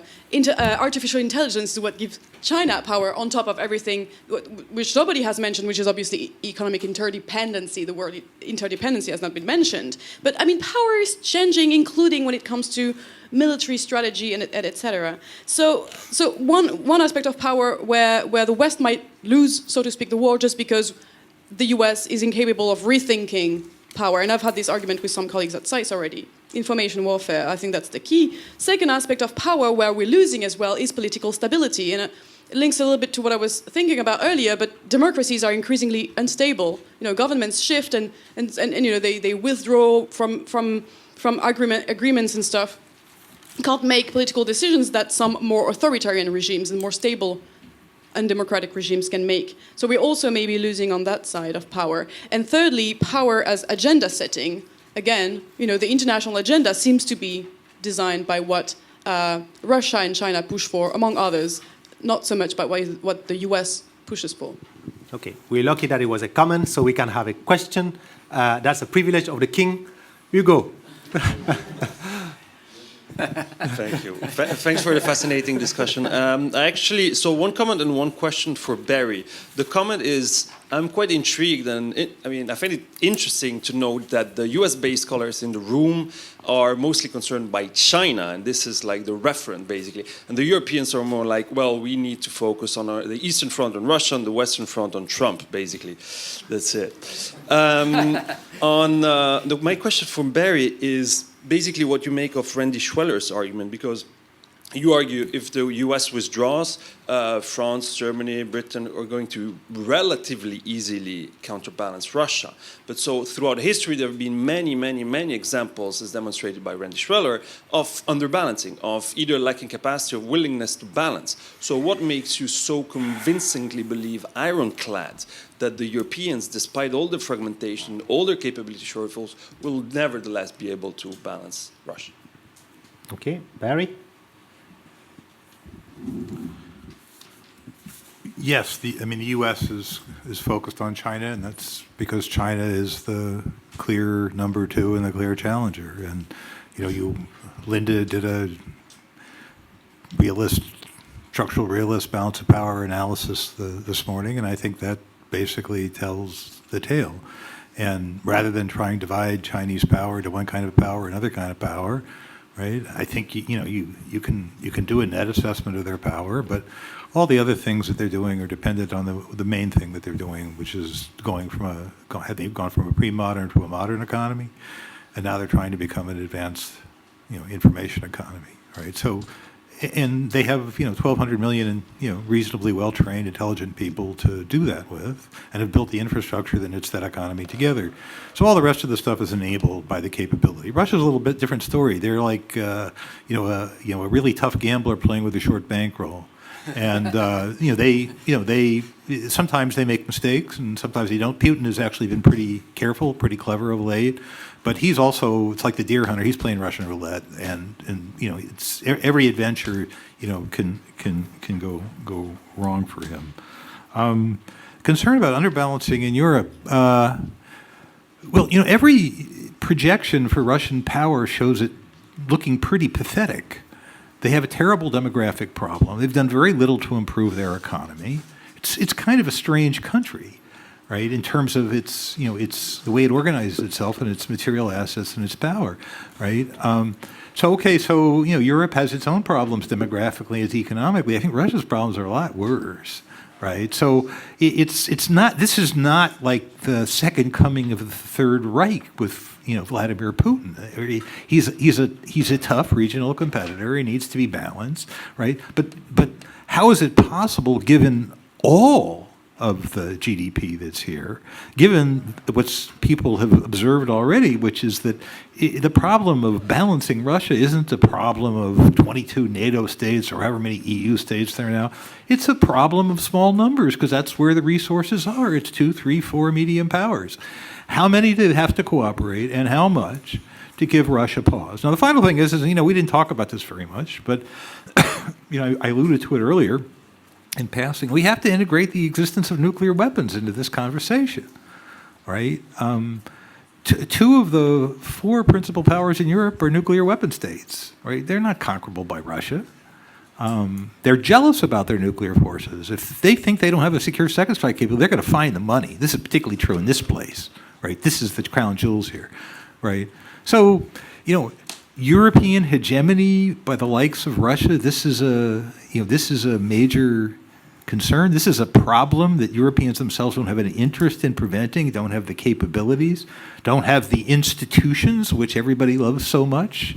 The cooperative institutions, we've heard an alphabet soup of cooperative military endeavors, right? And somehow I'm supposed to be desperately worried that when the United States, if people woke up here tomorrow, went to their offices at NATO and SHAPE, and the Americans weren't there, they just weren't there. Something happened overnight, like a science fiction movie, right? The median prediction is that the place is just going to come apart. All of the institutional work that's been done for all these years, all of the predictions that a realist would make about threat, all the nuclear revolution predictions, it's all going out the window, and the dominoes are going to fall like crazy, and the Americans are going to end up in Europe with what it is they fought 2 wars to prevent, which is a hegemon bestride the European landmass, right? I agree, Randy is right. There can be underbalancing, and there'll probably be underbalancing here. It would take a lot of underbalancing to produce the threat that the Americans have been most concerned about. Now, Steve is concerned about other threats, right? And I'm guessing that all the scrambling around to improve Europe's security position probably will make the economies a little bit less liberal, probably will cause a little bit less trade. I mean, I think there's some things that will come from that, that might be uncomfortable, right? But I was careful when I laid out my analysis, say, look, I am trying to talk about a narrowly construed security strategy for the United States that deals with the main security problems and see how you feel after you're done, Mr. and Mrs. America. And I'm still waiting for an answer, by the way. I don't know how they feel, but I think what I've made is a pretty credible argument that the United States has way more flexibility from a security point of view than the establishment would have you believe. Thank you. I think we've been very lucky because the keynote panels here has, I think, fulfilled, at least tick the boxes that are somehow expected for this kind of session. We had excellent presentation, dense, informative, and challenging talks by our 2 main speakers. We've also had 2 discussions where you have well thought out discussions, but also, I'll say, unsettling questions from both of you. We had also the 3rd one, which is from you, uncompromising questions that begged for more. So thank you very much for that. But I think before we actually somehow join forces to thank our panelists and the discussants, I think I wanted to, I've heard very good stories about these 2 days. And for that, there is lots of energy behind the scene that you might not see, right? This is like a government kind of thing, right? You have the scene, but there is the background performance of that takes months and has been shaped by Hugo, who is here in the room. But Hugo was also surrounded by different people, groups, but also individuals, groups, the EISS, which is the association here in France dealing with war studies, the Po-CERI here at Sciences Po, which is actually hosting us as well, and was also supporting Hugo. But there is also the administrative staff, the support staff at Po-CERI. I have some names, I might forget some, and if I do, Hugo, you might jump in.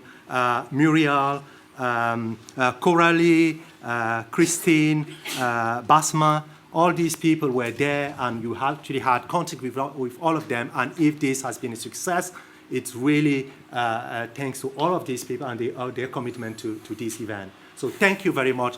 And if, Hugo, you want to add something? Sure. Yes, please. No, yeah, just a word. I just wanted to, well, first of all, thank you very much for the fascinating debate. I thank both Barry, Steve, Stephanie, Adrian, and you, Thierry. It's been great, fascinating. And I wanted to thank you also, all of you, to come and resist until the end despite the heat wave. So thank you very much for coming and resisting till the end. And I hope that you enjoy the conference and to see you all next year in Portugal. Thank you. Thank you.